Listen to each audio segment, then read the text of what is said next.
රෑට නිදාගන්න ඇස් දෙක පියාගත්තත් ඔයත් පැය ගණන් කල්පනා කර කර ඉන්නවද? එහෙනම් මං කියන මේ පුංචි මැජික් එක අද රෑම ඔයා උත්සාහ කරලා බලන්න. මුලින්ම ඔයාගේ ඇඳේ සැහැල්ලුවෙන් හාන්සි වෙන්න. තප්පර 4ක් අරගෙන නාසයෙන් හුස්ම ගන්න. ආයෙත් තත්පර 7ක් විතර හුස්ම අල්ලගෙන ඉන්න.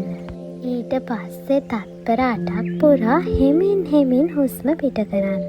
මේකෙන් සිද්ධ වෙන්නේ ඔබේ මොළයට සංඥාවක් දෙන එක.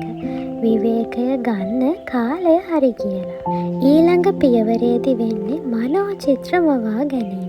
මෙතනදී ඔයා ආසම තැනක් මවා ගන්න. ලස්සන මුහුදු වෙරළක්, කඳු පන්තියක්, මල් වත්තක් වෙන්න පුළුවන්. එතන තියෙන දේවල් හිතින් විඳින්න. ඔයා හිතුවේ ලස්සන කඳු පන්තියක් නම් මේ වගේ පිපුණු මල්වල සුවඳ, හමා යන හුළඟ, ඒව ගැන හිතන්න. එතකොට ඔයාට මනසට නිදහසක් දැනේ.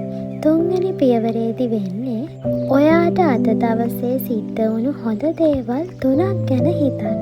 ඔයා කරපු හොඳ දේවල් 3ක්. එතකොට මේ ගැන හිතද්දී ඔයාගේ ආතතිය ඉබේම නැති වෙලා මනස සංසුන් වෙනවා. ඉතින් මේ සරල පියවර 3 කරලා බලන්න. එතකොට ඔයාටත් මනසට නිදහසක් දැනේ. ෆෝන් එක පොඩ්ඩක් පැත්තකින් තියලා මේ වගේ දෙයක් උත්සාහ කළොත් සුවබර නිින්දක් ලබා ගන්න ඔයාටත් පුළුවන්. ඔයාලා හැමෝටම එහෙනම් සුබ රාත්‍රියක්.